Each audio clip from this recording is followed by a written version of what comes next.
ఐఏఎస్ని ఐపీఎస్ని yes బదిలీ చేయాలి, వీళ్ళ ఎన్నికల నుంచి తప్పించాలంటూ ఒక ఉత్తరం రాశారు పురంధరేశ్వర్ గారు. వాళ్ళకి కావాల్సిన ఆఫీసర్లను కూడా ఆమె లిస్ట్ ఇచ్చారు. చూసా ఇంత అదే ఇప్పుడు మీకు చాలా ప్లీజ్. ఆమె గురించి ఎంత దుర్మార్గురాలంటే ఆవిడ కుటుంబంలో కూడా చిచ్చు పెట్టింది ఆవిడే. నేను ఒకసారి కూడా చెప్పాను ఇదే మాట. చంద్రబాబు నాయుడికి పరోక్షంగా సహకరించి తండ్రి పదవి పోవటానికి కారకురాలైన మరో వెన్నుపోటుదారు. ఇట్లాంటి దుర్మార్గురాలు ఇలాంటి దుర్మార్గమైన చర్యలు చేయకుండా ఈ బావ మీద ఎందుకండి అంత ప్రేమ ఈమెకి? వీళ్ళ ఎన్ని సంవత్సరాలు వీళ్ళ ఆయన్ని ఈమెని కూడా చీకొట్టాడు కదా అతను. కనీసం తలుపు తీయకుండా వెళ్ళి గంటలు కూర్చొని చివరి తలుపు కూడా చెల్లెలు కూడా తలుపు తీయలేదే. అంత చీదరించుకొని మిమ్మల్ని గెంటేసినట్టుగా బయటికి గెంటేస్తే సిగ్గు లేకుండా ఈరోజు మళ్ళీ కేసుల్లో ఇరుక్కుంటే పోయి నువ్వు ఆయన అడ్డం పెట్టుకొని వెళ్ళి అమిత్ షాని కలిసి అక్కడ ఏం మాట్లాడారో ఎంత డబ్బు మాట్లాడుకున్నారో మాకు తెలియదు, కానీ నువ్వు మళ్ళీ ఆ కేసు ఆయనకి బెయిల్ ఇప్పించి అతి దారుణంగా ఈరోజు మళ్ళీ నీ మినిస్టర్ పదవి కోసం రాష్ట్రాన్ని నాశనం చేయాలనుకున్న ఆ దుర్మార్గుడితో నువ్వు చేయగలిపి మరొకసారి ఈమె పేరు కూడా ఉచ్చరించాలంటేనే నాకు అసహ్యంగానే ఉంటుంది. పురంధరేశ్వరి ఈవిడ మళ్ళీ మరొక్కసారి తన నీచమైన స్వభావాన్ని బయట పెట్టుకుంటుంది. నిన్న చూశాను ఆ లిస్ట్ అంతా కూడా ఎంత సిన్సియర్ ఆఫీసర్స్ అండి. ఇప్పుడు అందులో కూడా ఉన్నవాళ్ళంతా కూడా చంద్రబాబు మీద కేసులు పెట్టిన వాళ్ళే ఉన్నారు ఎక్కువ మంది. అంటే అతను తప్పులు చేస్తే కేసులు పెట్టరా పోలీసులు? టీడీపీ వాళ్ళ మీద కేసులు పెట్టరా? తప్పులు చేసినా కూడా సమర్థించుకోవాలా? అలాంటి వాళ్ళ పేర్లన్నీ ఇచ్చి మళ్ళీ ఈమె అసలు అది ఎంత విపరీతం అండి, ఎంత అహంకారం అది చెప్పాలని బరి తెగింపు అది. మీరే లిస్ట్ ఇస్తారా? మీరేమైనా శాసకులా?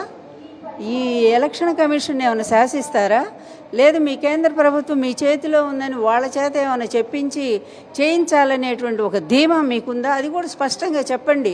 అలా జరిగితే మాత్రం ఈ ప్రజలు నిజంగా మామూలుగా కూడా క్షమించరండి మిమ్మల్ని. ఎందుకంటే ఇంత దారుణానికి ఈ తెగింపు ఏంటండి? మీరే లిస్ట్ ఇచ్చి మీ ఆఫీసర్స్ని వేయాలా? అంటే ఆఫీసర్స్ మీకు ఓట్లు వేస్తారనే? ఇప్పుడు వాళ్ళు వైకాపాకి అనుకూలం అంటే వీళ్ళు మీకు అనుకూలం అనేనా మీరు చెప్పదలుచుకుంది?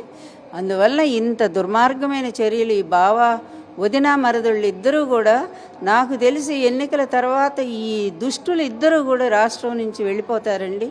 ఎవరు గెలవరు. ఆయన కుప్పంలో ఓడిపోతాడు, ఈమె రాజమండ్రిలో ఓడిపోతూ ఉంది. ఏది ఏమైనా సరే ఈ విధంగా చట్టాలను వీళ్ళు చేతిలో తీసుకొని లాస్ట్ ఎలక్షన్స్ ఎంత బాగా గుర్తున్నాయి నాకు. ఈయనెళ్ళి ఎలక్షన్ కమిషన్ ఎంత బెదిరించాడండి పక్కన కూర్చొని. మరి అది విరుద్ధమైన చర్య కాదా? ఈరోజు నిన్న కూడా అంతే, చాలా మంచి ఆఫీసర్స్ని ఐఏఎస్ని వాళ్ళని కూడా బదిలీలు చేశారు. వాళ్ళు చెప్తే చేస్తుందండి ఎలక్షన్ కమిషన్ ఇంత గుడ్డిగా? మీకేంటండి రిపోర్ట్స్? వాళ్ళు ఇచ్చిన రిపోర్ట్సేనా? మీరేమైనా పరిశీలించారా లోకల్గా? అలాగే ఈరోజు ఐపీఎస్లు వెంటబడ్డారు. ఏమిటి దుర్మార్గం? ఏదో అన్నట్టు గెలవని దానికి మీరు ఎన్ని చేస్తే ప్రయోజనం ఏంటి? అందువల్ల ఇవన్నీ కూడా ఒక నీచమైన చర్యలుగానే అనుకుంటా ఉన్నాము. అందువల్ల ఈరోజు మా పార్టీ వాళ్ళు కూడా వెళుతున్నట్టున్నారు. అందువల్ల ఇట్లాంటి చర్యలు ఎవ్వరూ చేయలేరు. చంద్రబాబు ఆయన వదిన గారైనా ఈ పురంధరేశ్వరే. తండ్రిని చంపిన వాళ్ళకి ఇది ఒక లెక్క అండి. ఇలాంటి నీచమైన పనులు చేయటానికి వాళ్ళకి ఎందుకైనా సిగ్గుపడతారా వీళ్ళు? అస్సలు సిగ్గు లేదు, ఎగ్గు లేదు.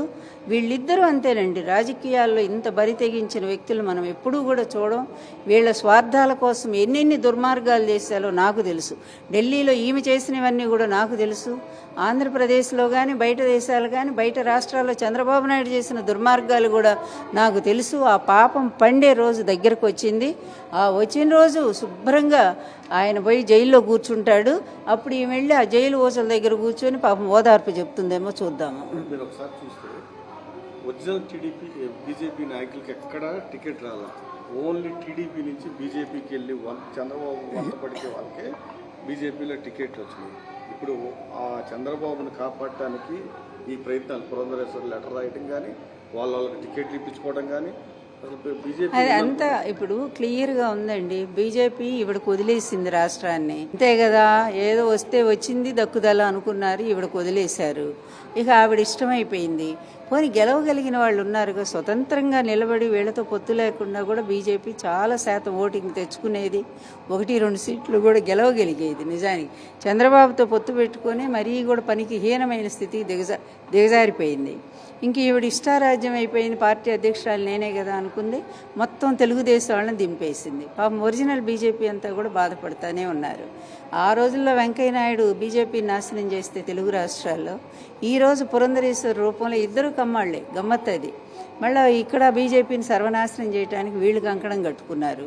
అందువల్ల ఈ సుజనా చౌదరి ఎవరు, ఆ సీఎం రమేష్ ఎవరు, రోజు అతను ఫ్లైట్ తెలుగుదేశానికి ఎందుకు తిప్పుతూ ఉన్నాడు, నిన్న 30 కోట్లు కాంగ్రెస్ పార్టీకి ఎందుకు ఇచ్చాడు, సిగ్గు మాలిన పార్టీగా బీజేపీని తయారు చేసిన ఈ పురంధరేశ్వరి నాయకురాలుగా పెట్టిన ఈ బీజేపీ దురదృష్టాన్ని మనం ఏమనుకోవాలో అర్థం కావట్లేదండి. అది వాళ్ళు తెలివి తక్కువ అని కాదు, వదిలేశారు అంతే. ఆంధ్రప్రదేశ్ మనకి ఎటు రాదు కదా, చూద్దాం ఆవిడ ఏం చేస్తుందని వదిలేశారు. అందుకనే ఈమె విచ్చలవిడితనంగా ఆమె అట్లా ప్రవర్తిస్తూ ఉంది. పాపం అసలు బీజేపీ వాళ్ళు, ఆయన జీవీఎల్ నరసింహారావు గారు కానీ, మాధవన్ కానీ, ఇంకా ఒరిజినల్ లీడర్స్ అంతా అలా బాధపడుతూనే ఉన్నారు. ఇక నాకు తెలిసి వాళ్ళకి ఎప్పటికీ మోక్షం కూడా ఉండదు ఇట్లాంటి వాళ్ళ చేతిలో ఉండే. ఈరోజు బాగా అనుకూలంగా మళ్ళీ మరిదికి అనుకూలంగా ఆమె మళ్ళీ ఇదిగో ఆయన రాసి పంపిన లెటర్ని తీసుకెళ్ళి ఎలక్షన్ కమిషన్కి అందిస్తుంది. ఈ ఎలక్షన్లోపు ఇంకెన్ని లెటర్లు వస్తాయో మనం చూడాలి. మనం కూడా చాలా జాగ్రత్తగా ఉండాలి వీళ్ళు చేసే వెధవ పనులు ఆపటానికి.